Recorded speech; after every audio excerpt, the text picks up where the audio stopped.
Hey guys, welcome back to another build video. This is part number 10 in the Tiburon build series. We are starting to get into the really good stuff now. We have some coilovers to install, and after this we have some rims and tires, which will be in the next part, part 11.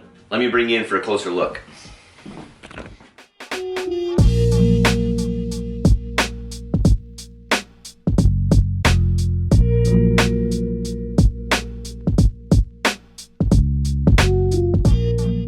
Okay, so these are our coilovers. We have two for the rear and we have two for the front.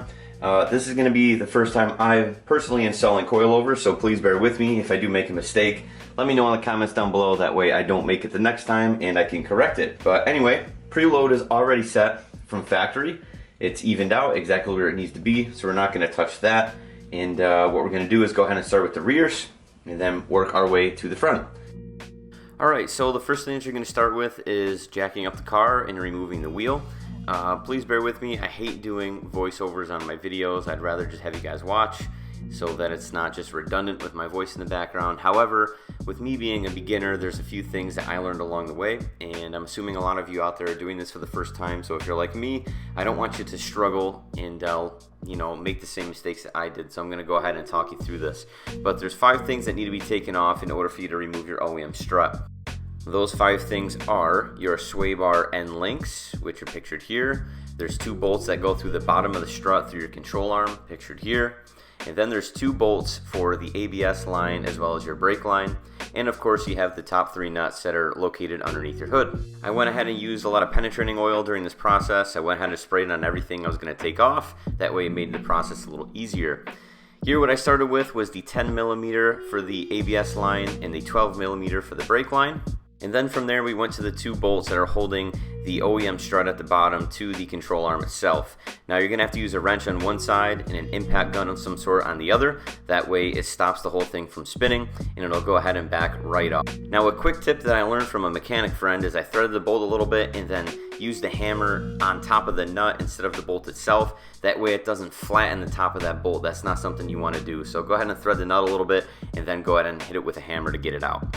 Once you're done with the top bolt, you're going to go ahead and do the same exact thing for the bottom. If you're having a hard time with this process or you don't have an impact gun that's powerful enough to take these bolts off, you can absolutely just use sockets and a breaker bar. Those are just as good, but it might be a little bit more time consuming and tedious. You just got to work at it and you got to stay patient. Once both of those bolts have been removed, the next thing you're going to go to is the sway bar end link. If you only use the impact gun here on the nut that's on the outside, it's just going to spin as you see here. So what you have to do is take a crescent wrench, put it on the inside there, and then it will go ahead and back out. This is a 14mm, and you might have a lot of issues with these, which I did in the rear, which you'll see later in the video. The last thing that has to be removed is the 3 nuts that are located underneath the hood on top of the strut itself. Go ahead and remove those, and the strut should drop right out. Now this part of the process is totally optional, it just depends on the current condition of your car, but I went ahead and changed out both my sway bar end links in the front and the rear because I was hearing a lot of clunking noises and I wanted to go ahead and change out some of these parts anyway to see if it would solve my problem, and luckily it did. So this is something that is very easy to do, is removing the parts, so I figured I would do it all at the same time to make things easy. Now we're going to go ahead and install the new coilover, and this is a little difficult to do when you're by yourself, especially if it's your first time, but it's definitely doable. If I can do it, you can as well. I put the new coilover through the 3 holes on top and just slightly threaded them with the nuts, that way it would stay in place. And what you got to do next is basically just finagle the control arm to fit in between the 2 brackets of the coilover. As you can see on the bottom there, I did use a jack, which helped me jack it up a little bit, that way it keeps it in place, and everything is just reinstalling as you took it apart. Starting with the 2 bolts that go through the control arm, then the sway bar end link, the 2 brake line bolts, and then of course the top 3 nuts here located underneath the hood. Now let's go ahead and move to the rear. Rears are no different than the fronts. It's pretty much the same exact process, only slightly different, so we'll go ahead and go over it for those that are doing this for the first time. There again are 5 different things that need to be taken off. There are your sway bar end link in the rear, which are a little bit smaller. There is your 2 bolts at the bottom.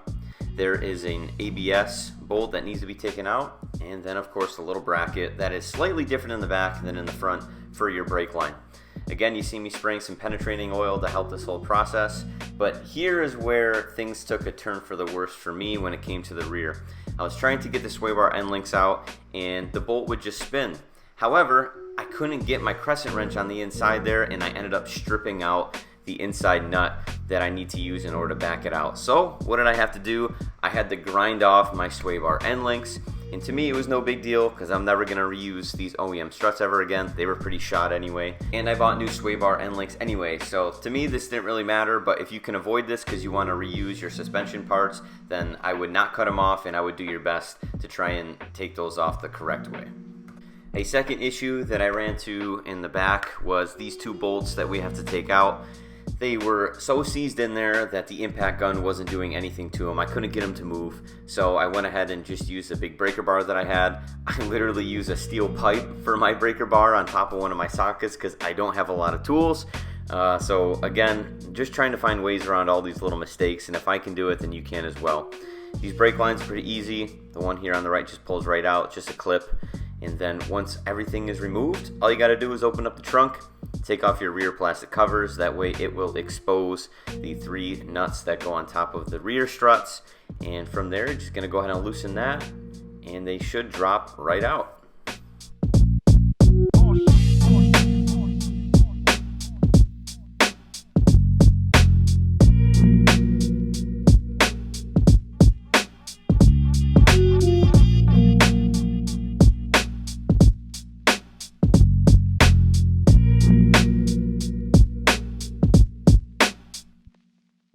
Now, installing the rear coilovers, I would recommend having 2 people because it is easier, but it's not necessary. I was able to do it myself.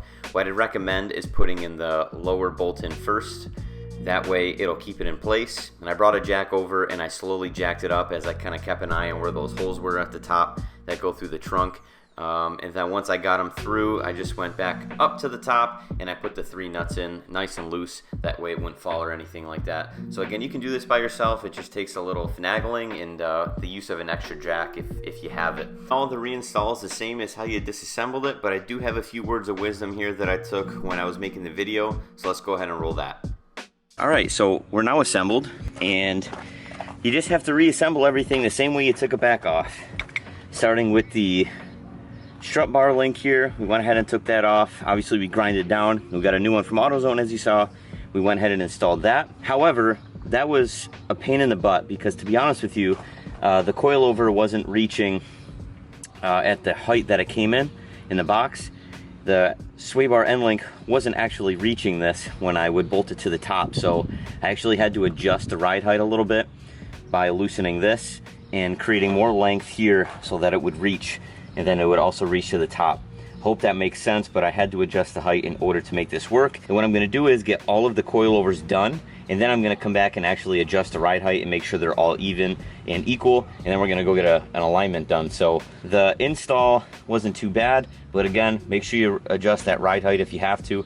That way the sway bar end link can reach, as well as the top bolts. Then the rest is pretty easy.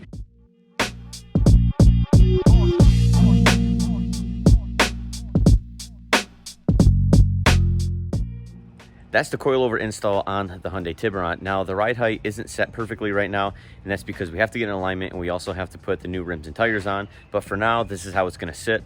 What we're gonna do is take it to my buddy's shop. He's gonna go ahead and put it on the lift so that we know it's nice and even, and then we can actually adjust it to make sure that it's nice and equal. But this will at least help you get your coilovers installed, which is the most important part of this video. So thank you guys for watching, and I'll see you guys in the next video where we put on the rims and tires and make sure everything is nice and set. Thanks for watching. See you in the next one.